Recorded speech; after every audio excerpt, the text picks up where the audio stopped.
Eh bien, bonjour et bienvenue à tous pour cette nouvelle webconf de l'UPV qui est consacrée aujourd'hui à l'exécution des marchés publics dans un contexte de flambée des prix et des matières premières et quelles sont les options possibles pour les titulaires donc.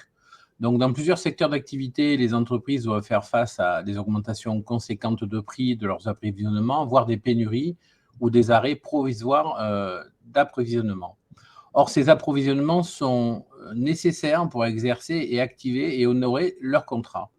Ces circonstances exceptionnelles sont de nature à affecter gravement dans plusieurs secteurs d'activité les conditions d'exécution des contrats, voire leur équilibre économique. Alors, cette situation résulte de multiples facteurs économiques, sanitaires, politiques, sociaux chez nous et dans les pays fournisseurs. Alors, courant 2021, les acheteurs publics avaient été invités par le gouvernement à adapter certaines modalités d'exécution de passation des contrats de la commande publique.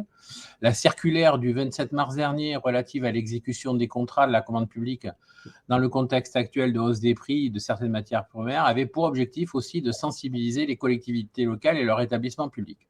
Alors, que faire pour les entreprises qui ont des contrats? Comment appréhender la clause de révision des prix et les modalités de mise en œuvre face à une variation actuelle des prix très forte et des problématiques d'approvisionnement croissant? Le titulaire du marché peut-il résilier unilatéralement le contrat en cas d'impossibilité d'approvisionnement? Comment éviter les pénalités de retard liées aux problématiques d'approvisionnement? Le droit à l'indemnisation du titulaire en cas de prévision, les contraintes pour l'obtenir, enfin bref, plein de questions que vous devez vous poser aujourd'hui et à qui nous avons demandé à Maître Marion Topenat, avocate au barreau de Toulon et habituée des webinaires, de répondre à toutes ces questions. Donc, vous pouvez poser vos questions vers le chat de l'UPV. Philippe Lemay en fera la modération. Donc, je vous souhaite à tous une très bonne webconf et je passe la parole à Maître Marion Topenat. Je vous remercie. Donc, en effet, je vais vous présenter du coup le présent webinaire qui est consacré à la flambée des prix des matières premières et aux difficultés que vous devez rencontrer en termes d'approvisionnement. Et on va essayer alors je vais essayer de mettre en exergue des propositions de solutions et surtout de vous montrer quels sont les points noirs qui sont situés soit dans le code de la commande publique, soit dans vos différents CCAG, que ce soit ceux de 2009 actualisés, soit les nouveaux de 2021, pour que vous y soyez attentifs lorsque vous candidatez et soumissionnez donc, en cette période très particulière au marché public, que ce soit des marchés publics de travaux, de fourniture, de services, de maîtrise d'œuvre, etc. Donc du coup, on peut attaquer le... Voilà, super, merci. Donc, on va parler le premier gros thème, ça va être le thème relatif à l'actualisation et à la révision du prix qui vous cause souci, puisque beaucoup de titulaires de marché se plaignent actuellement de ce que la variation des prix est telle qu'elle n'est pas endiguée à l'instant T dans le cadre de l'exécution de leur marché.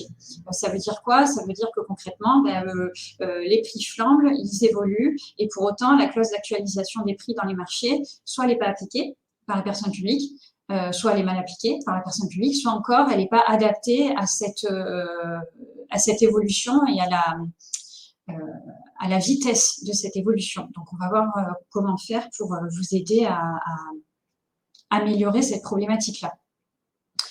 Alors, je voulais, avant d'attaquer sur la variation du prix dans les marchés publics, je voulais juste faire un bref rappel sur la distinction entre prix ferme révisable et prix actualisable. Pour faire ça, on doit d'abord distinguer le prix initial dans votre marché public du prix de règlement. Vous savez que vous avez toujours un prix de base qui est indiqué dans vos documents de la consultation et dans votre contrat. Et les clauses du marché doivent expressément le déterminer, ou permettre de le calculer s'il ne peut être reconnu au moment de son attribution. Ce prix initial, il est intangible, il ne fera pas l'objet de modification. Si vous avez une révision du prix qui est possible, on va voir dans quelle mesure, eh bien ce prix initial va être différent du prix de règlement final, sur lequel vous allez être payé. Le prix de règlement est donc vraiment celui sur lequel vous allez être réellement payé. après exécution de la prestation. Et donc, il sera différent de ce prix initial. Le prix de règlement donc, va résulter soit de clauses contractuelles qui va stipuler cette évolution, on va voir lesquelles, soit de la survenance d'événements extérieurs au contrat, on va voir lesquels. Donc, la forme du prix, je le disais, soit vous avez, votre forme finale de prix va être donc le prix définitif, soit il va être ferme, soit il va être révisable. S'agissant d'un prix ferme, eh bien, vérifiez quand même dans vos contrats publics. S'il est prévu un prix ferme, cela voudra dire qu'il ne peut pas varier pendant toute la durée de l'exécution du marché. Donc, le prix de règlement est donc identique au prix initial. Donc, ça, vérifiez-le bien au moment même où vous candidatez et soumissionnez au contrat de la commande publique. Généralement, c'est une formule qu'on va recommander pour les marchés qui sont de courte durée ou dont l'exécution est immédiate et dans lesquels l'évolution raisonnablement prévisible des conditions économiques n'est pas susceptible de faire supporter des aléas majeurs aux parties. Donc, on voit bien déjà d'emblée que lorsqu'on est même à l'heure actuelle sur des contrats avec des prix fermes, on est complètement déconnecté de la réalité parce que concrètement, vous avez même sur des courtes durées des aléas majeurs sur le prix potentiel sur lequel vous allez être payé, qui sera complètement déconnecté du coût des matières premières que vous aurez achetées. Donc, c'est quand même à vérifier parce que si vous candidatez actuellement à des marchés publics de courte durée qui ne prévoient que des prix fermes, eh bien là, il n'y aura pas de possibilité de réviser ce prix ensuite, au sens clause de révision. Vous allez avoir quand même une deuxième hypothèse qui est le cas du prix ferme qui est actualisable une seule fois. Une seule fois, qu'est-ce que ça veut dire? Ça va être votre prix ferme qui va nécessiter de faire évoluer le prix ferme au moyen d'une clause d'actualisation. Ça, c'est obligatoire dans les marchés publics de travaux, obligatoire dans les marchés publics de fournitures ou de services non courants, mais malheureusement, ce n'est que facultatif pour les marchés publics de fournitures ou de services courants. Votre exemple utopique, ça va être une longue période qui va s'écouler entre la date à laquelle vous, titulaire du marché, vous vous êtes engagé sur le prix et date à laquelle va débuter officiellement l'exécution des prestations. Dans ces cas-là, la clause d'actualisation, elle va être mise en jeu, mais une seule fois. Concrètement, de quel délai parle-t-on? Eh bien, on parle d'un délai de 3 mois. C'est-à-dire que si plus de 3 mois s'écoulent entre la date à laquelle vous, titulaire du marché, vous vous êtes engagé sur le prix, donc date de signature de votre acte d'engagement, et la date du commencement de l'exécution des prestations, alors même si vous êtes sur ce fameux prix ferme, eh bien, celui-ci devrait être actualisé à la date de J plus 3 mois. Elle ne va jouer qu'une seule fois, et c'est ça la problématique du prix ferme, pour compenser les effets du délai qui va séparer la date à laquelle le prix de base a été déterminé et la date d'effet de l'acte, c'est-à-dire l'ordre de service, par exemple, qui va apporter commencement de l'exécution de la prestation. Donc ça, c'est les seules possibilités ouvertes lorsque vous êtes en prix ferme. Donc, à bien vérifier lorsque vous candidatez et soumissionnez à vos marchés publics, parce qu'ensuite, vous êtes bloqué, vous ne pourrez pas switcher via une modification du contrat sur un prix actualisable. Et là, je souhaitais vous faire un petit focus s'agissant des marchés publics de travaux sur le fameux ordre de service de commencement des travaux. Donc d'ailleurs, petit moyen mnémotechnique, quand vous verrez des ampoules dans le PowerPoint, bien ça voudra dire qu'il y a des petites solutions pour vous. Et au contraire, quand vous verrez des monstres de type clown ou zombie, là, vous verrez, je vous fais un focus sur des éléments auxquels vous devrez être très attentifs et qui sont extrêmement impactants pour vous et sur lesquels vous n'avez pas la main puisque c'est l'acheteur public qui a la main dessus. Donc, s'agissant de l'OS de commencement des travaux, vous savez qu'il s'agit d'un OS, d'un ordre de service unique de commencement des travaux qui est obligatoire en application du code de la commande publique. Toutefois, cet ordre de service, il doit être spécifique à chacune des entreprises qui intervient sur notamment le marché public de travaux. Je m'explique, si vous êtes sur un marché public de travaux avec plusieurs lots, un lot étanchéité, un lot électricité, un lot plomberie, hein, je prends un cas d'école, la personne publique, elle est censée émettre un ordre de service unique pour chacun des prestataires. Pourquoi? Parce que vous n'êtes pas susceptible forcément d'intervenir au même moment.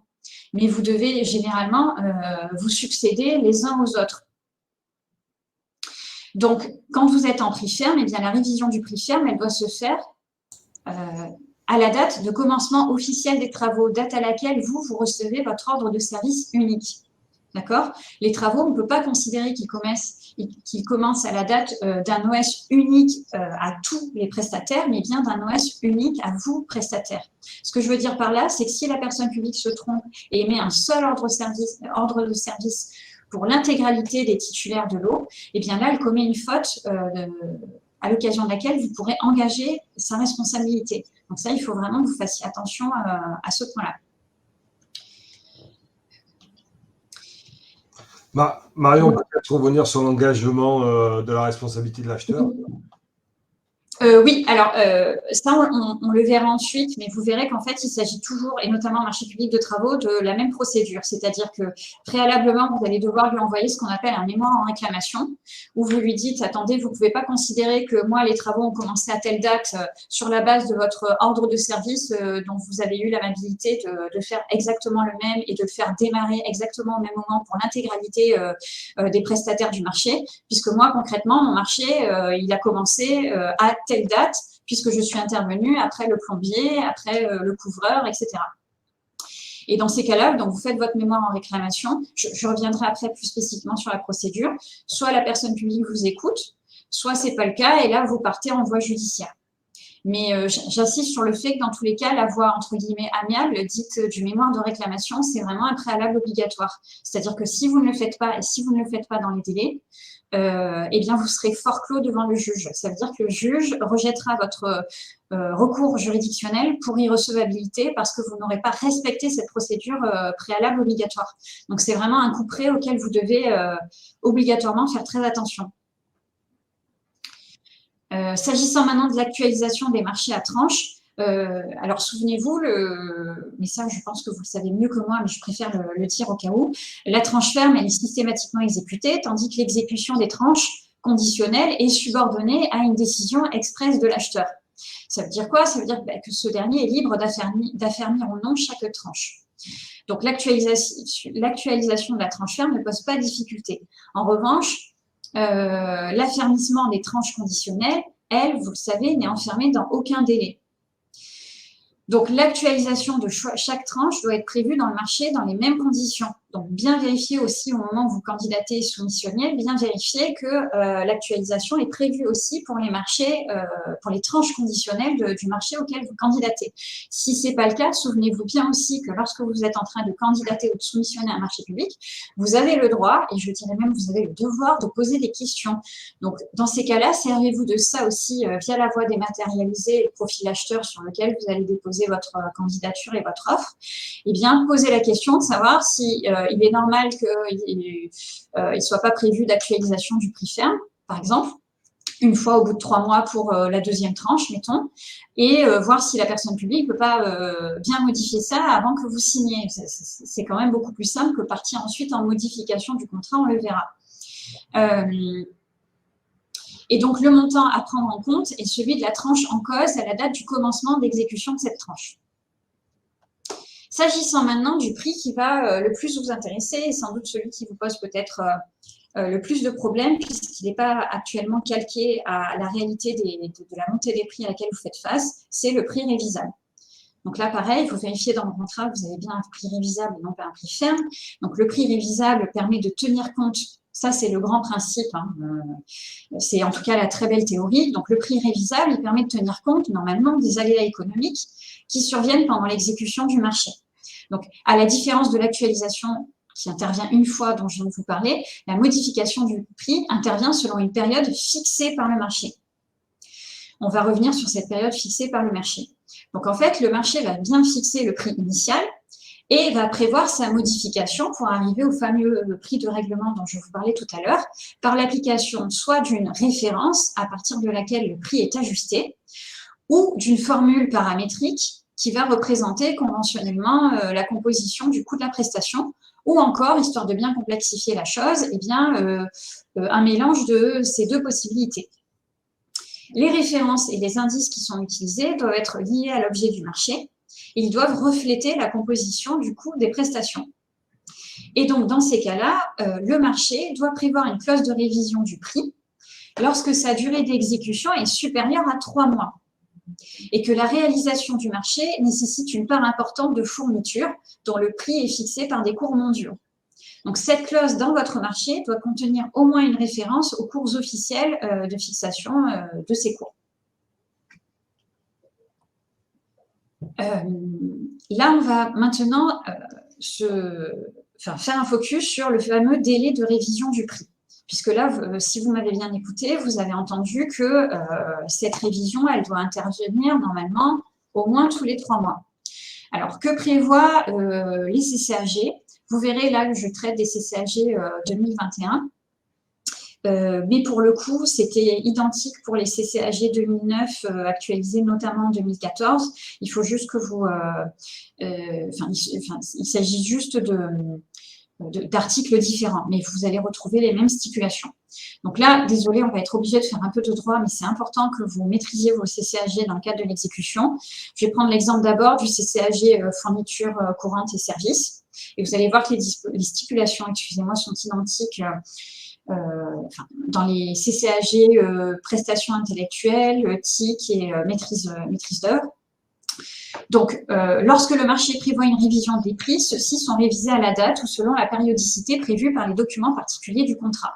Toutefois, lorsque le marché a pour objet l'achat de matières premières agricoles et alimentaires ou nécessite pour sa réalisation le recours à une part importante de fournitures, notamment de matières premières dont le prix est directement affecté par les fluctuations de cours mondiaux, il est procédé à une révision des prix au minimum tous les 3 mois à compter de la date de notification du marché.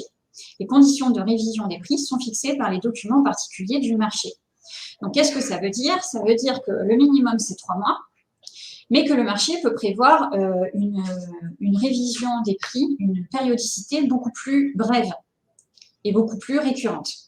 Donc là, pareil, si vous fouillez actuellement dans vos contrats, que vous vous rendez compte qu'il n'est pas prévu de révision qui soit plus importante qu'une révision prévue à 3 mois et qui n'est absolument pas en cohérence avec la flambée des prix à laquelle vous faites face, il est bon quand même de demander une modification des clauses administratives particulières qui régissent le contrat, de sorte à se caler sur une révision des prix qui soit un peu plus récurrente. S'agissant maintenant du CCAG Travaux 2021, mais vous retrouverez l'équivalent dans votre CCAG 2009 actualisé notamment en 2014. Là, on part du décompte mensuel. Vous savez que le maître d'œuvre va déterminer le montant de l'acompte mensuel à régler au titulaire. Et le maître d'œuvre dresse à cet effet un état d'acompte mensuel qui fait notamment ressortir l'effet de l'actualisation ou de la révision des prix. Que vous dit le CCAG Travaux encore? Il vous dit que les parties de l'acompte actualisables ou révisables sont majorées ou minorées en appliquant les coefficients prévus. Si, lors de l'établissement de l'état d'acompte, les index de référence ne sont pas tous connus, cet effet est déterminé provisoirement à l'aide des derniers coefficients calculés et il est fait mention de cette circonstance dans l'état d'acompte. Vous voyez que la petite différence est quand même, à mon sens, substantielle entre les CCAG, fourniture, courant, service, etc. et CCAG Travaux, c'est que là, on ne fixe pas dans le CCAG de Travaux la date la date à laquelle la révision des prix va intervenir. Donc, ça vaut le coup quand même, lorsque vous candidatez et soumissionnez à vos marchés publics, de voir ce qui va être, ce qui sera prévu dans vos conditions particulières, quitte à éventuellement demander, pour anticiper les choses en cas d'attribution, de bien fixer cette périodicité. Je n'avance pas tout de suite sur la modification du contrat parce que vous voyez que ça va faire l'objet d'un focus particulier dans le cadre de ce webinaire. Alors, Marion, juste, oui. Il y a plusieurs questions, je pense qu'on va les regrouper pour la fin, mais juste pour rebondir sur la question de la révision du prix, ça s'applique aussi aux anciens CCAG ou pas? Oui, tout à fait. Alors, effectivement, je vous ai mis les CCAG 2021. Je n'ai pas fait référence au CCAG 2009 actualisé en 2014, mais vous verrez que c'est dans la continuité, c'est les mêmes prescriptions, enfin, les mêmes prescriptions sont fixées dans les anciens CCAG. C'est juste qu'elles sont fixées dans d'autres articles, puisque la table de concordance n'est pas la même. Mais ça, c'est bien fixé aussi dans vos anciens CCAG. Et juste pour les personnes qui posent des questions, donc on va les regrouper pour la fin, pas d'inquiétude, parce que sinon, vous risquez d'avoir la réponse après, donc on va attendre un petit peu. D'accord. Donc, la nouvelle ampoule, parce que nouveau focus pour vous, où là, vous devez être obligatoirement vigilant en tant que titulaire du marché. Imaginons que l'acheteur ne respecte pas ses obligations contractuelles s'agissant de la mise en œuvre de la formule de révision des prix, incluant par exemple le coût des prestations, leur facteur d'évolution, incluant aussi justement la périodicité d'actualisation de cette clause de révision des prix telle que prévue au contrat. Et que donc des difficultés surviennent en cours d'exécution du contrat, notamment les difficultés que vous vivez actuellement, à savoir cette disparité entre le prix actuel et la flambée des prix que vous vivez, et d'autre part, la périodicité, par exemple, qui est prévue au marché, qui est intenable. Et le fait que l'acheteur, peut-être, ne la mette pas correctement en application. Là, vous pouvez clairement tenter d'engager la responsabilité contractuelle de l'acheteur. Donc ça, évidemment, c'est, comment dirais-je, c'est l'arme de destruction massive. En amont, ça se traduit comment? Ça se traduit, pareil, par exemple, s'agissant des ordres de service, vous voulez les contester systématiquement. Ça, on va voir comment. Vous écrivez systématiquement, et ça, je sais que c'est très contraignant pour vous parce que vous êtes dans l'action et pas dans l'aspect paperasse administrative. Mais malheureusement, la paperasse administrative, c'est ce qui vous protège. Donc, pas le choix, il va falloir le faire. Et là, vous faites ce qu'on appelle vos fameux mémoires en réclamation. En RAR, maître d'œuvre, maîtrise d'ouvrage quand vous êtes en marché public de travaux, et vous faites état des difficultés que vous rencontrez et du fait que l'acheteur ne respecte pas, par exemple, ses obligations s'agissant de la mise en œuvre de la formule de révision des prix. Et comme ça, vous vous couvrez, parce qu'après, vous ne pourrez plus, si ça part au contentieux, vous n'aurez pas respecté cette procédure préalable que je vais détailler bien après, et le juge écartera vos demandes. Donc, pour vous, c'est quand même extrêmement impactant parce que ça a un impact non seulement sur votre chiffre d'affaires, ça c'est évident, mais potentiellement sur la survie de votre entreprise. Donc, il faut impérativement que vous soyez calé sur les procédures et sur les éléments sur lesquels vous devez obligatoirement être vigilant dans vos contrats. Donc là, attention, clown. Pourquoi? Parce que il y a des pièges dans vos marchés publics sur lesquels je peux juste vous faire un focus et vous dire attention, soyez très vigilants en les lisant et il faut que vous en compreniez les impacts au moment même où vous candidatez et soumissionnez pour savoir si le jeu en vaut la chandelle, parce qu'après vous serez bloqué par les clauses contractuelles qu'on va voir. Donc, warning sur les précautions contractuelles que va prendre l'acheteur pour faire face et se protéger lui-même de l'évolution des prix. Dans vos marchés, il peut y avoir ce qu'on appelle des clauses butoirs, des clauses de sauvegarde et des clauses anglaises, on y reviendra. Il faut que vous sachiez qu'il y a une interdiction de modification du prix par avenant, par principe. Donc, on va être que sur la possibilité pour vous de procéder à une actualisation des prix. Et il y a une possibilité aussi, de manière unilatérale pour la personne publique, d'augmenter ou de diminuer le volume des prestations. Donc, on va voir dans quelle mesure. S'agissant des précautions précontractuelles, donc toujours un clown, pourquoi? Parce que ça, c'est en votre défaveur, donc il faut vraiment que vous lisiez vos marchés. Donc, s'agissant des précautions contractuelles, que va prendre l'acheteur pour, lui, se protéger face à la flambée des prix. L'objectif pour lui, ça va être de pondérer ou de neutraliser les hausses de prix trop importantes. Donc, qu'est-ce qu'il va pouvoir prévoir dans les clauses particulières de votre marché? Donc, vérifiez-le. Par exemple, une clause butoir. La clause butoir, elle va lui permettre de limiter le caractère inflationniste de la révision des prix en limitant la portée de la clause de révision. Elle est très souvent utilisée dans les marchés qui sont actualisables par référence au barème fournisseur. Elle va stipuler en fait une référence à un indice statistique qui va être relatif à des prestations de nature analogue ou à défaut le jeu d'une formule paramétrique. Et en fait, le prix de règlement va être le prix qui sera le plus faible des deux prix respectivement calculés au vu du barème et de la clause. Et ça protège l'acheteur et vous, ça vous dessert. Donc, bien vérifier ça dans vos marchés. Deuxième chose, la clause de sauvegarde. Elle va permettre carrément la résiliation sans indemnité de la part non exécutée du marché dès lors que le nouveau prix dépasse le prix initial d'un pourcentage déterminé. Quand je dis résiliation, et pourquoi je mets un clown? Parce que la résiliation, elle ne peut être dans ce cas-là qu'à l'initiative de l'acheteur, et pas à votre initiative à vous. Donc, c'est pour ça que ça vous est très défavorable. Et enfin, on a la clause anglaise. elle va permettre de retarder dans le temps l'application d'une clause de variation du prix. Donc là, vous allez me dire, alors là, on est bien embarqué, puisque si on ne peut pas mettre en œuvre notre clause de variation des prix malgré la périodicité, ça a plus grand intérêt. C'est pour ça qu'il faut bien vérifier ça au moment où vous candidatez et soumissionnez. J'ajouterai aussi, mais on y reviendra, que si vous voyez ce type de clause, puisqu'on est dans une ère où les personnes publiques, on y reviendra, Monsieur Balazuc citait à très juste titre une circulaire de mars 2022 où notre ancien Premier ministre disait bah, là, il va falloir faire attention, il va falloir bien actualiser les prix pour les titulaires de contrat. Bon, ben ça, ce sont les paroles, mais dans la réalité, il faut vraiment que vous vérifiez ce qu'il y a dans vos contrats et si vous vous engagez à candidater et soumissionner à ces contrats, bien poser la question à la personne publique dans le cadre de la candidature et de la soumission, lui poser la question de savoir si elle maintient ces clauses parce que ça peut être rédhibitoire pour vous. En revanche, j'ajouterai quand même, petite bonne nouvelle, que les clauses d'indexation qui sont fondées sur le salaire minimum de croissance, sur le niveau général des prix ou des salaires, ou sur le prix des biens, des produits ou de services étrangers à l'objet du contrat sont strictement proscrites. Donc, dans ces cas-là, il faudra aussi le faire remonter à l'acheteur lorsque vous candidatez ou soumissionnez, ou si vous vous en apercevez dans le cadre de l'exécution du contrat, lui faire remonter par la voie toujours extrêmement procédurale dont je vous parlais tout à l'heure, mémoire en réclamation et éventuellement recours juridictionnel, si la personne publique n'obtempère pas de manière rapide et amiable.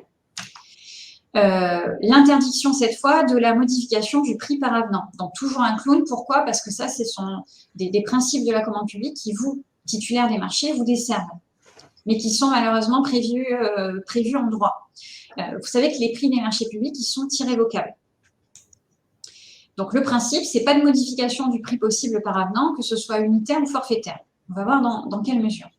La modification du volume des prestations dans un marché public à prix forfaitaire peut donner lieu à l'indemnisation du titulaire du marché sans que le prix du marché lui-même soit affecté.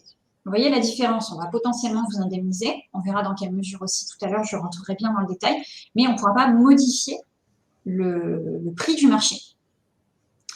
On ne peut pas non plus par avenant modifier en principe les clauses de variation du prix. Exception, tout ce qui va être erreur matérielle. Et c'est là où il va falloir que vous, titulaire des marchés, vous soyez, comment dirais-je, assez malin sur ce point-là. C'est-à-dire, vous interrogez sur la question de savoir, enfin, interrogez votre acheteur sur la question de savoir s'il n'y aurait pas une erreur matérielle dans la clause de variation des prix. L'augmentation maintenant ou la diminution du volume des prestations. Normalement, l'augmentation ou la diminution du volume des prestations, en toute logique, ne modifie pas un prix unitaire. En revanche, si vous avez des prestations supplémentaires qui sont nécessaires à la bonne fin du marché, eh bien, lorsque la variation cause un préjudice que la seule augmentation du prix ne suffit pas à réparer ou dans le cas d'un prix forfaitaire, eh bien, vous pouvez, vous, titulaire, en demander l'indemnisation. D'accord ? L'augmentation du volume des prestations par avenant est possible dans la limite du régime des modifications du marché. On va le voir, pas de bouleversement de l'économie générale du contrat, etc. Donc, vous voyez que c'est quand même extrêmement encadré. Et les travaux qui peuvent faire l'objet de cette augmentation du volume des prestations ou de leur diminution, enfin, leur augmentation plutôt, sont les travaux qui sont supplémentaires, mais qui sont dits indispensables à l'exécution du marché. Et là, je ne sais pas si vous sentez tout de suite la problématique qui va se présenter, c'est que, attention aussi à la rédaction du besoin telle qu'elle a été faite par l'acheteur ou dans un marché public des travaux telle qu'elle a été faite par maître d'œuvre, parce que parfois, on se rend compte en cours d'exécution du contrat qu'il va y avoir besoin qu'il y a, selon vous, besoin de travaux supplémentaires qui ne sont pas fixés initialement au contrat. Et là, moi, j'ai des cas où l'acheteur, le maître d'ouvrage et le maître d'œuvre soutiennent mordicus que non, c'était prévu initialement au contrat. Donc, c'est là aussi où on entre en contentieux, en pré-contentieux, donc via le mémoire en réclamation, puis en contentieux, parfois pour des problématiques de rédaction des contrats. Donc, c'est pour ça aussi que vous devez être plus royaliste que le roi et très vigilant dès que vous candidatez, dès que vous soumissionnez, pour voir si la rédaction des clauses vous paraît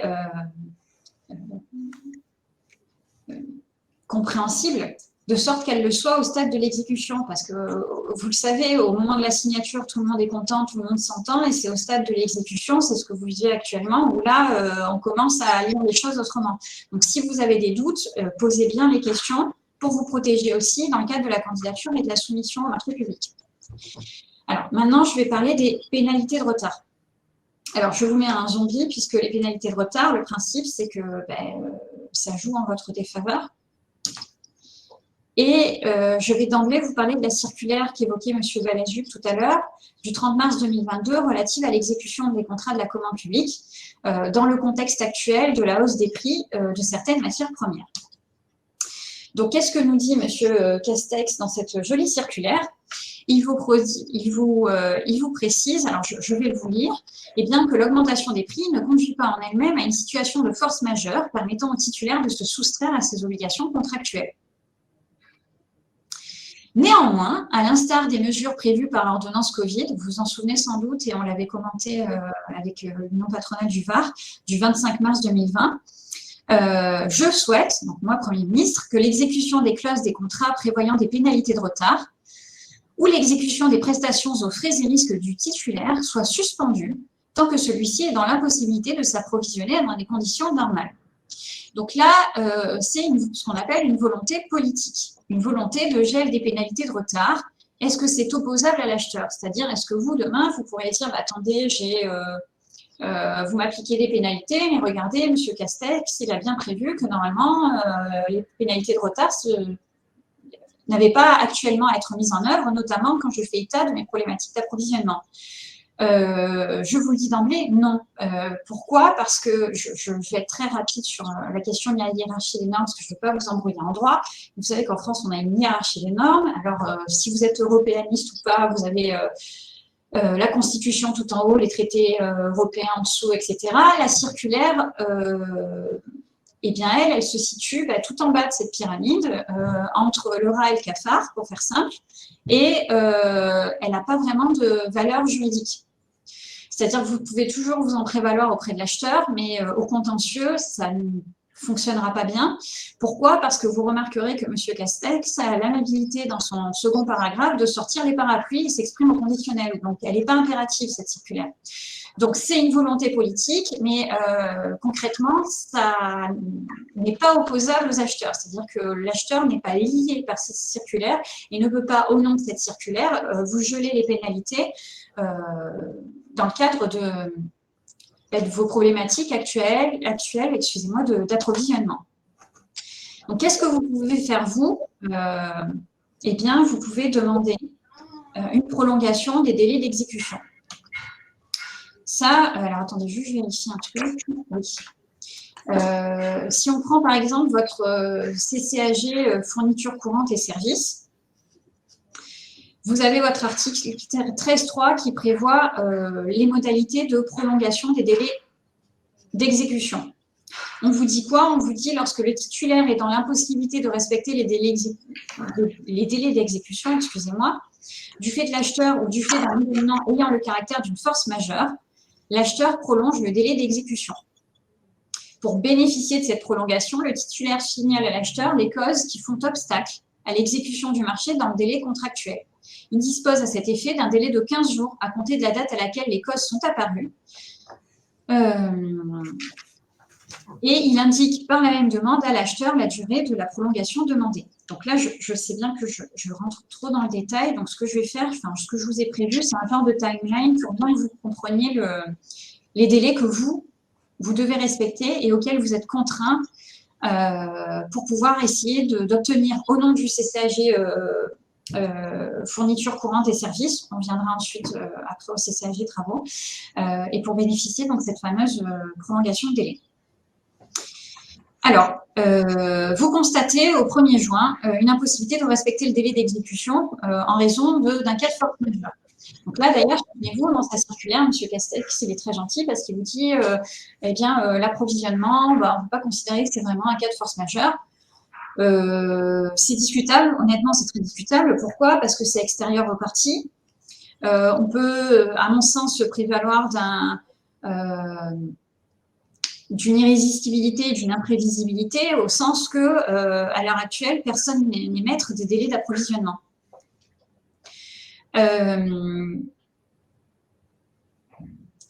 L'impossibilité, donc vous constatez cette impossibilité de respecter le délai, vous le signalez dans les 15 jours qui suivent l'apparition de cette impossibilité par RAR à votre acheteur et vous précisez le délai dont vous auriez besoin. Donc là, évidemment, vous êtes obligé d'y aller, si je puis dire, à la douchette. Pourquoi? Parce que le délai, vous ne le connaissez pas, mais vous essayez de donner une fourchette. Et l'acheteur, lui, dispose d'un délai de 15 jours à compter de la réception de la demande pour notifier au titulaire sa décision. Donc là, pareil, imaginons que l'acheteur vous dise « bah non, moi, je considère que ce n'est pas mon problème, l'approvisionnement, je rejette votre demande de prolongation ». Ben là, pareil, vous lui faites un mémoire en réclamation et derrière, vous partez au contentieux. Mais il faut vous protéger et la seule manière de vous protéger, pensez-y toujours, c'est respecter les délais prévus au CCAG, respecter les délais qui seraient peut-être inférieurs prévus dans vos CCAP et surtout, faites tout par RAR. Les pièges, je vous le disais, c'est la qualification de la force majeure, imprévisible, irrésistible, extérieure. Vous savez qu'il y a une question contentieuse dessus, puisque même M. Castex ne vous protège pas dans le cadre de la circulaire qui est censée vous protéger. Vous avez un délai couperé de 15 jours et vous n'avez pas de droit à prolongation, puisque c'est l'acheteur qui décide ou non de cette prolongation. S'agissant du CCAG des travaux, donc là, je vous ai mis le texte applicable, c'est l'article 18.2. Et là, vous n'avez pas de procédure spécifique pour demander la prolongation. Donc, qu'est-ce qui va se passer concrètement? Vous allez recevoir un ordre de service, d'accord, vous disant, ben voilà, maintenant, aujourd'hui, il faut passer à telle partie de l'exécution du marché. Lorsque vous estimez que les prescriptions de l'ordre de service appellent des observations de votre part, vous devez le notifier au maître d'œuvre et au maître d'ouvrage dans un délai de 15 jours, pareil, RAR à compter de la réception de l'ordre de service sous peine de forclusion. Donc, pareil, je vous ai fait une timeline pour essayer d'être le plus précis possible. Vous recevez votre OS. Vous vous rendez compte ou vous avez connaissance qu'il y a un imprévu ou des difficultés, notamment d'approvisionnement. Eh bien, vous contestez par RAR obligatoirement cet OS à son émetteur et copie au maître d'ouvrage. Exemple, le maître d'œuvre vous notifie l'ordre de service, vous le contestez dans les 15 jours au maître d'œuvre et copie au maître d'ouvrage. C'est le maître d'ouvrage qui vous notifie l'ordre de service, vous le contestez auprès du maître d'ouvrage par RAR dans les 15 jours et copie au maître d'œuvre. Ensuite, naît une décision ou non de report par le maître d'ouvrage du délai, par exemple. Là, attention, le maître d'ouvrage, lui, il est libre, il est protégé par le droit public. Donc, il n'a pas de délai, lui, pour vous répondre. Donc, voilà. Eh bien, imaginons que le maître d'ouvrage vous réponde, par exemple, défavorablement. Eh bien, vous devez contester par RAR l'ordre de service et copie à l'autre, donc maître d'œuvre ou maître d'ouvrage, toujours dans les 15 jours suivant la réception de cet ordre de service, suivant la réception de la décision défavorable, qui précise votre désaccord. Toujours protégez-vous par RAR. Maintenant, la procédure applicable aux pénalités. Là, vous verrez, je vous ai bien fait la distinction entre les CCAG 2009 actualisés en 2014 et les CCAG 2021 parce que tout a changé de ce point de vue-là. D'ailleurs, je vous invite aussi à revoir peut-être le webinaire qu'on avait réalisé grâce à l'Union patronale du Var, qui était vraiment dédié au nouveau CCAG et qui mettait en exergue ces grosses distinctions si vous voyez qu'aujourd'hui, je vais trop vite sur la question. Pour votre CCAG, fourniture courante et services de 2009 actualisé en 2014. Attention, si vous êtes soumis encore à ce CCAG, eh bien, les pénalités, elles sont dues. Des retards, même en l'absence de mise en demeure. D'accord? Il n'y a pas de notion d'imputabilité ou non du retard au titulaire du marché. Donc, dans ces cas-là, vous recevez d'office la pénalité, boum, vous appliquez votre article 37 de votre CCAG fourniture courante et services. Vous faites votre mémoire en réclamation en RAR, vous le notifiez à l'acheteur dans le délai de 2 mois à compter de l'application des pénalités de retard. Si vous ne respectez pas ce délai, vous serez forclos devant le juge. C'est-à-dire qu'en cas de contentieux, le juge écartera vos demandes pour irrecevabilité. L'acheteur a 2 mois pour vous répondre. Passé ce délai, on considère qu'une décision implicite de rejet est née et vous devez contester cette décision implicite de rejet dans le délai de 2 mois. Pareil, je vous ai fait une timeline pour que ce soit le plus clair possible pour vous. Donc, je ne vous la répète pas, mais ayez en tête systématiquement que vous devez tout contester par RR, soit dans un délai de 15 jours en général quand c'est vos pénalités de retard, soit ensuite quand vous partez en procédure préalable au contentieux, mémoire en réclamation, délai de 2 mois, et après contentieux, appliquer un délai de 2 mois par sécurité aussi. S'agissant maintenant de votre CCAG, excusez-moi, votre CCAG travaux 2009. Donc, je reste pour l'instant sur les anciens CCAG. CCAG travaux 2009 applicable en 2014, excusez-moi, actualisé en 2014. Eh bien, en cas de retard imputable au titulaire, les pénalités commencent à courir. Toujours pareil. Donc là, pareil, vous allez appliquer votre, je vous mets la timeline, c'est plus simple, vous allez appliquer votre article 50 sur les différents. Excusez-moi. Je re-switch parce que je veux rester sur CCAG 2009 d'abord. Vous appliquez votre article 50 sur les différents, d'accord? Ça veut dire quoi? Ça veut dire que vous notifiez au titulaire, à l'acheteur, un mémoire en réclamation à votre acheteur, d'accord? Vous lui dites, pour moi, les pénalités, elles ne sont pas dues pour telle et telle raison, notamment parce que je vous ai déjà expliqué que je n'arrivais pas à m'approvisionner, donc forcément, il y a des retards qui ne me sont pas imputables. J'estime que je peux le qualifier de force majeure parce que c'est extérieur à notre volonté à tous les deux, acheteurs et exécutants, que c'est imprévisible et irrésistible. Je n'ai pas le choix, je ne peux pas m'approvisionner.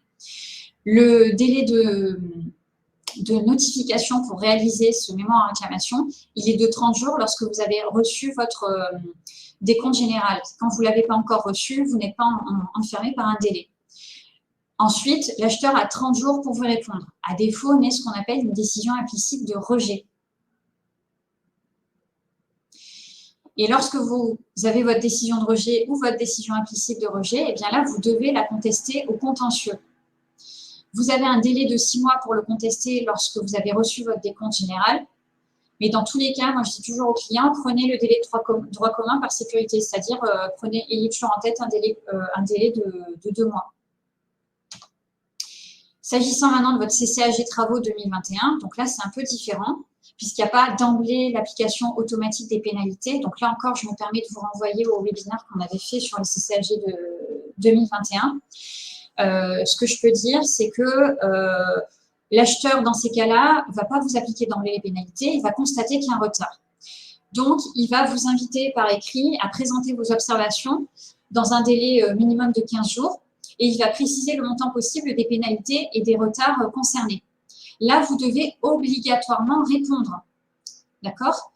Vous avez 15 jours, donc minimum, voire dans vos documents particuliers, si vous n'avez pas un délai supplémentaire, mais vous raisonnez au quotidien avec un délai de 15 jours pour vous protéger. Vous avez 15 jours pour répondre par RAR, accompagné de toute pièce probante qui démontrerait la réalité de ce que vous ne pouvez pas vous approvisionner. Donc, on ne voit pas pourquoi des pénalités de retard vous seraient appliquées. Si le maître d'ouvrage estime que vous ne démontrez pas que le retard ne vous est pas imputable, alors il va vous appliquer les pénalités. Et là, qu'est-ce que vous faites? Vous faites application de votre article 55 CCAG travaux 2021, qui est l'équivalent de l'ancien article 50 relatif aux différents. Mémoire en réclamation, réponse implicite de rejet ou réponse explicite de rejet dans les cas les plus dramatiques par l'acheteur. Et bien dans ces cas-là, vous saisissez le juge administratif pour contester au contentieux, même si vous êtes encore en cours d'exécution du contrat, et bien les pénalités de retard. Et vraiment, ne vous faites pas... permettez-moi de le dire, avoir par la circulaire de 2022, là, ou par les volontés politiques qu'on entend à la télévision ou que vous lisez dans la presse. Ça n'est pas opposable, ce n'est pas écrit noir sur blanc dans votre marché. Une circulaire en droit, ça ne vaut rien. Voilà. Attaquons maintenant la modification du contrat.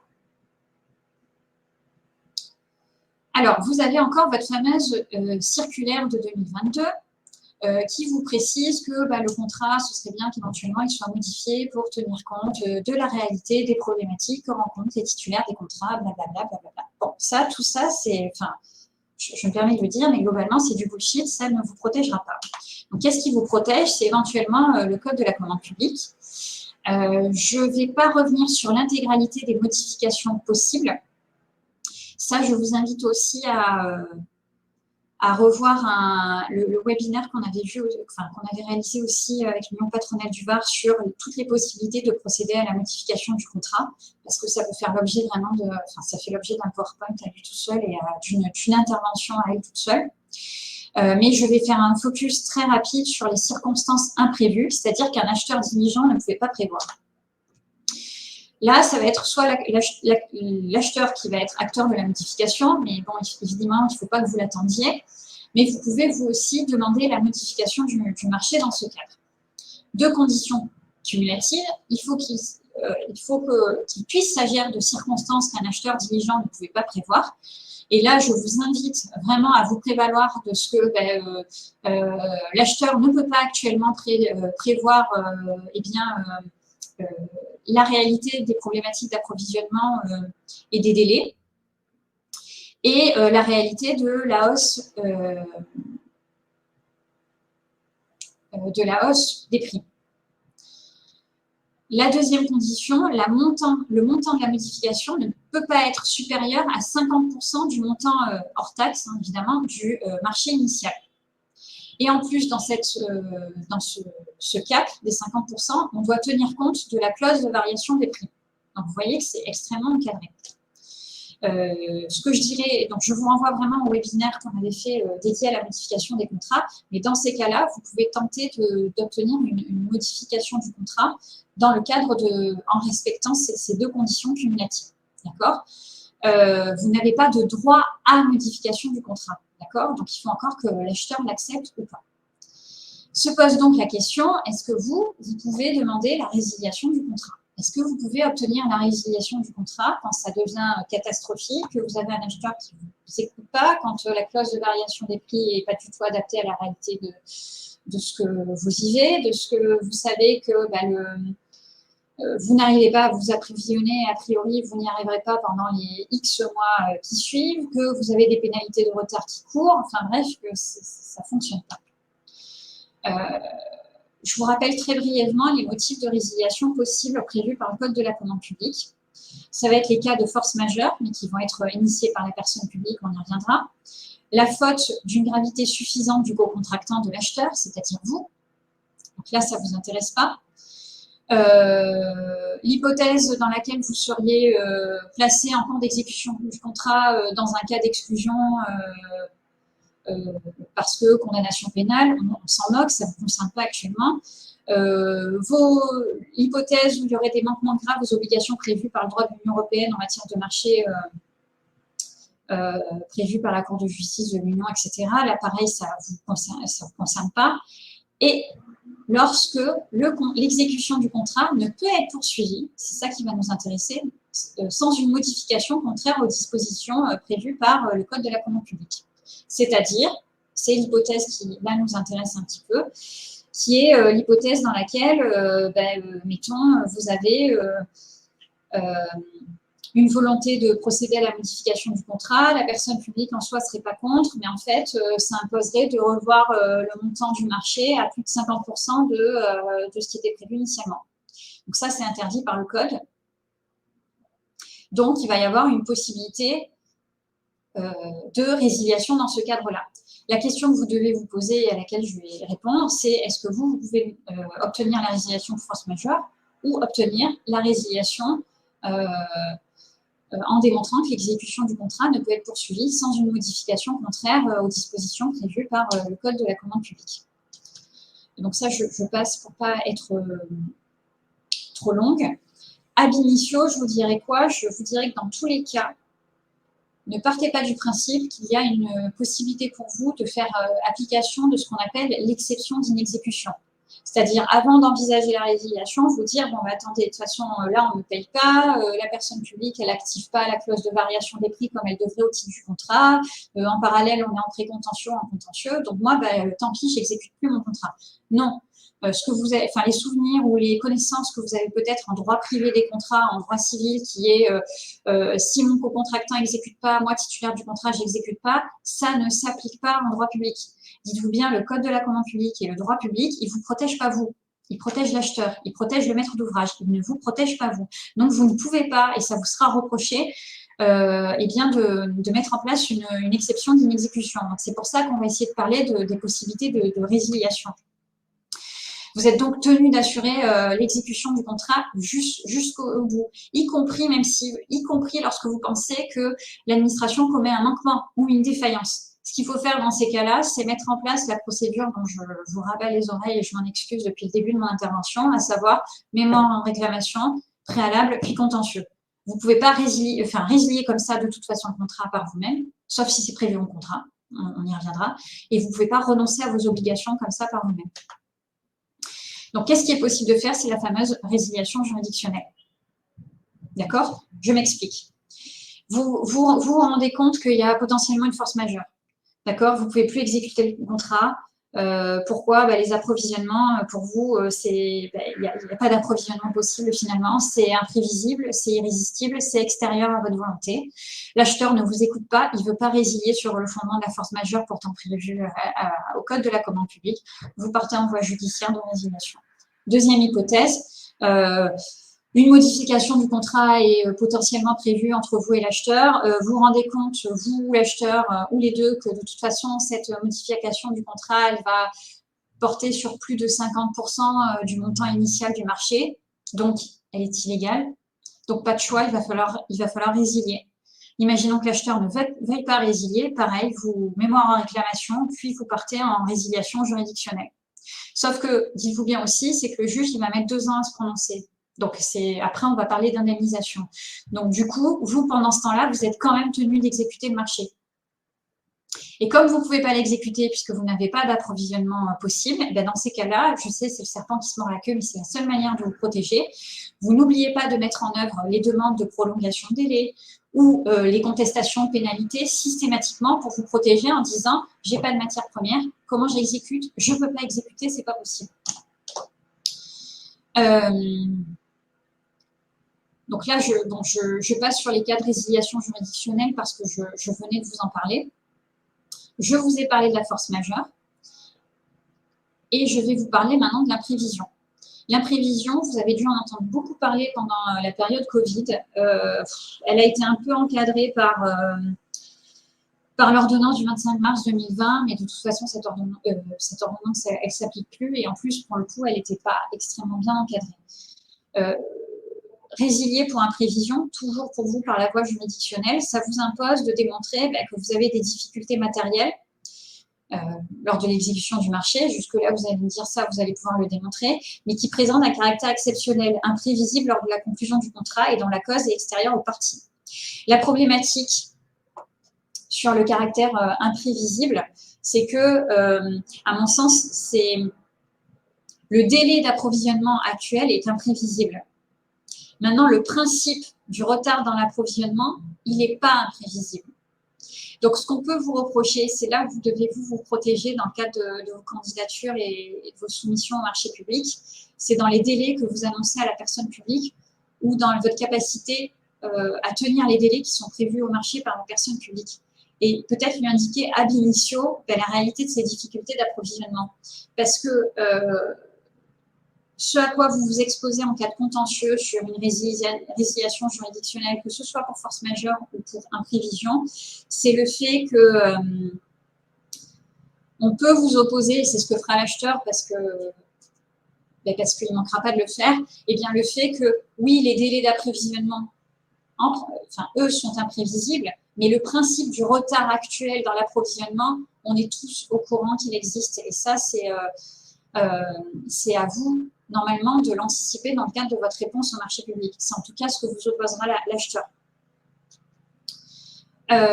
Petite pépite pour ceux qui seraient titulaires de marchés de services et de fournitures, vous avez quelque chose d'incroyable qui est prévu dans le nouveau CCAG et qui n'est pas prévu dans les marchés publics de travaux, ce qui est assez incroyable.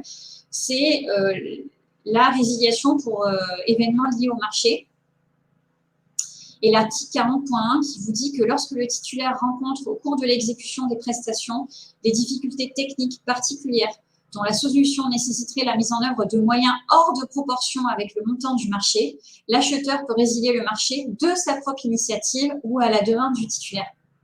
Donc ça, c'est intéressant parce que au moins c'est acté et ça peut vous protéger aussi quand vous êtes dans le cadre de d'un marché public de services et de fournitures. Donc, dans ces cas-là, qu'est-ce que vous faites? Vous faites la demande, parce que l'acheteur, ils sont perchés, ils vivent dans leur monde. Vous leur faites une demande de résiliation. Sur ce fondement-là, imaginons qu'ils refusent, pareil, vous partez en contentieux derrière. Mais tant que ce n'est pas résilié, vous êtes tenu à l'exécution. C'est ça qui est ultra contraignant pour vous. Parlons maintenant de la fameuse indemnisation pour imprévision. Ça, pareil, on l'avait beaucoup vu dans un webinaire organisé par l'Union patronale du Var sur justement l'ordonnance Covid de 2020. Et vous verrez que ça n'a pas changé, en fait, fondamentalement, l'imprévision. Donc, je vais passer vite, mais quand même vous donner les fondamentaux. L'indemnisation, comment elle est encadrée? En fait, vous pouvez demander, dans le cadre de l'exécution de votre marché, une compensation de la charge dite anormale qui est liée à l'exécution de votre contrat pendant la période d'imprévision, mais qui peut aussi diminuer en fonction des clauses particulières du marché public que vous avez conclu avec la personne publique. Donc, le principe, c'est que vous avez droit à indemnisation, sauf à ce que, dans les clauses administratives particulières du contrat, cette possibilité soit strictement écartée. Donc, pareil, c'est là où il est vraiment important, quand vous candidatez et soumissionnez, que vous lisiez les contrats, enfin les clauses auxquelles vous vous engagez, parce que ça, vous ne pourrez pas y revenir après. On pourra aussi vous opposer votre diligence pour faire baisser le montant de cette indemnisation. Donc, il faut veiller à être le plus vigilant et le plus respectueux des clauses qui s'opposent à vous dans le cadre de l'exécution des marchés. Comment on encadre cette indemnisation et à combien vous avez droit? La bonne nouvelle, c'est que le pourcentage d'indemnisation, il n'est pas précisé par les textes. Il n'est pas tranché non plus par la jurisprudence. Donc, ça veut dire, en théorie, on a droit à tout.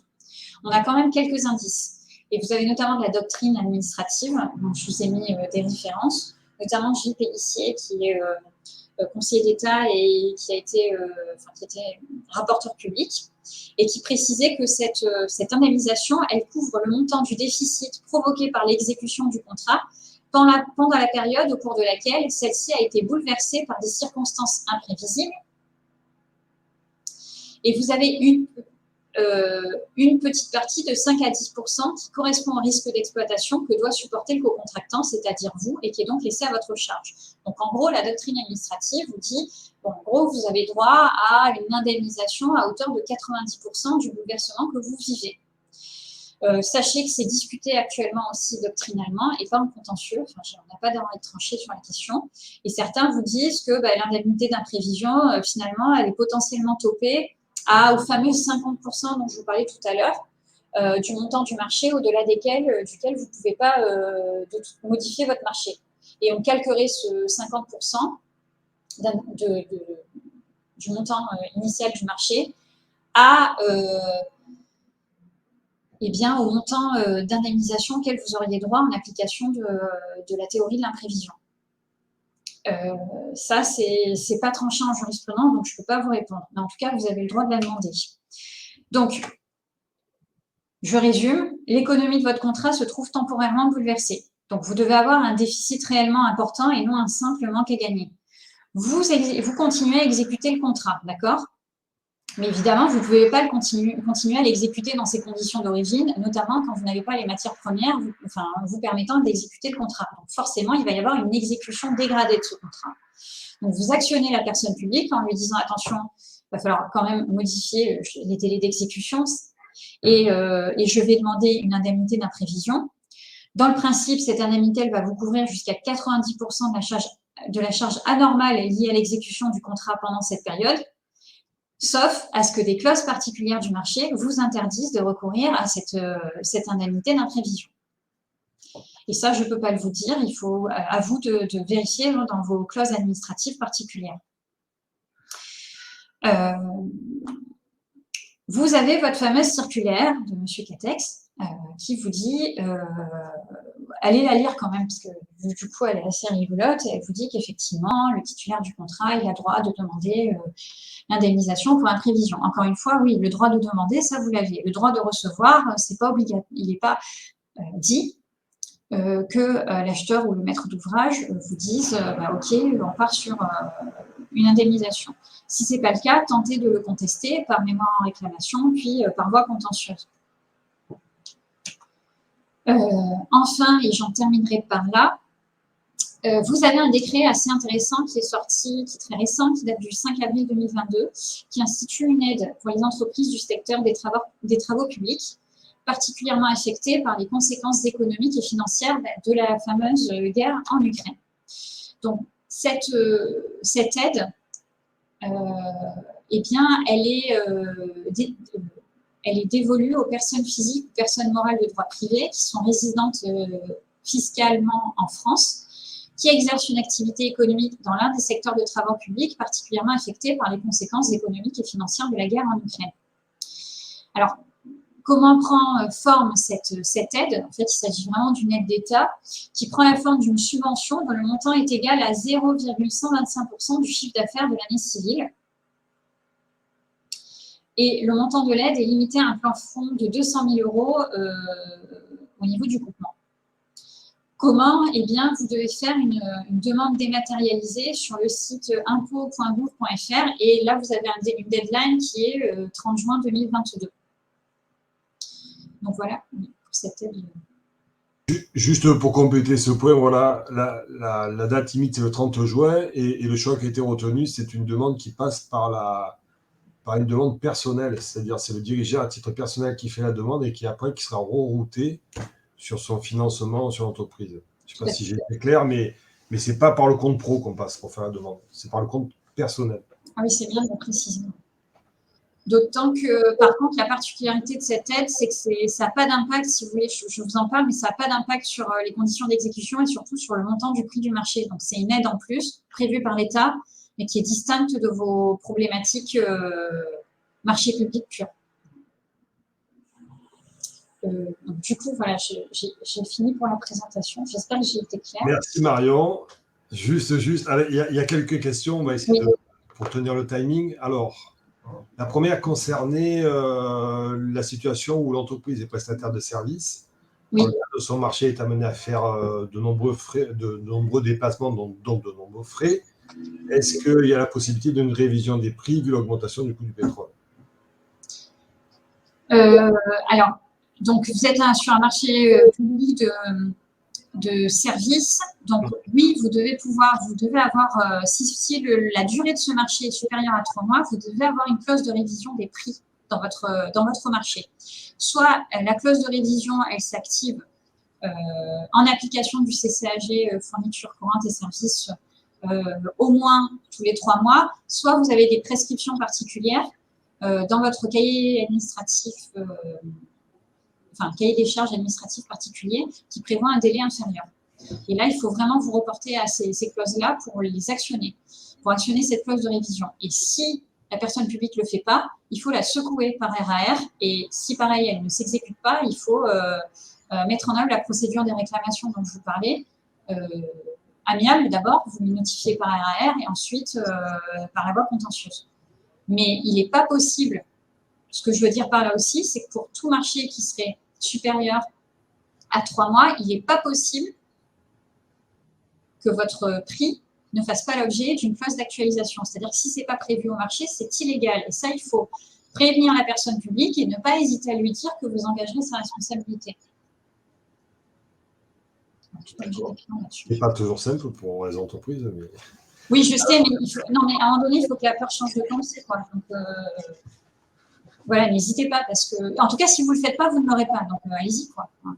Et puis, si les conditions d'exécution se dégradent, de toute façon, le relationnel va se dégrader. Donc, autant vous protéger. Merci.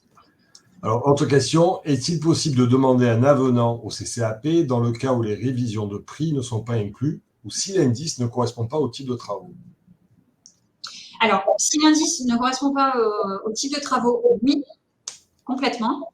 Maintenant, le principe, c'est que l'avenant ne pourra pas, pour répondre à votre première question, qui était, excusez-moi, prévoir une augmentation. Si la révision des prix n'est pas inclue dans le CCAP. Alors, si la révision de prix n'est pas inclue dans le CCAP, juste posez-vous la question de départ qui est, est-ce que vous ne seriez pas à tout hasard sur un marché public dont la durée serait, enfin, de courte durée, auquel cas, par exemple 3 mois, auquel cas, là, il n'y a pas de clause de révision des prix obligatoire. Si vous êtes sur un marché public où la clause des prix est obligatoire parce qu'il y a une durée supérieure, notamment à 3 mois, je pense par exemple au marché public de fourniture courante et de services, dans ces cas-là, elle est obligatoire, cette clause. Donc là, pareil, c'est ce que je disais, vous le signalez à la personne publique par RAR, elle ne vous écoute pas, et bien vous partez, vous tentez le contentieux, enfin, il n'y a pas le choix, c'est illégal. Et là, quand vous allez vers elle par RAR, vous lui précisez bien toutes les incidences, notamment financières, que ça a pour elle et sur lesquelles la personne publique engage sa responsabilité et partant sur lesquelles elle sera amenée à vous indemniser. Alors que le plus simple pour elle, ce serait au final de se calquer au droit applicable, c'est-à-dire modifier le contrat de sorte à ce que la clause de révision des prix soit prévue, telle que légalement exigée. Et là, comme ça, tout le monde repart dans de bonnes conditions d'exécution. Très bien. Je crois qu'on va rester là pour aujourd'hui. Il me reste à remercier Maître Marion Topoda. Comme elle l'a dit à plusieurs reprises, vous pourrez retrouver ce webinaire ainsi que ceux qui ont été faits, notamment sur les marchés publics, sur YouTube, sur la chaîne Bizeo Web TV de l'UPV. Je vous donne rendez-vous pour la prochaine webconférence qui aura lieu le 16 juin prochain sur un tout autre sujet puisqu'on abordera la retraite complémentaire avec les services de la Régie Carco. Et il ne me reste plus qu'à vous souhaiter une bonne journée. À très bientôt. Au revoir. Au revoir, merci.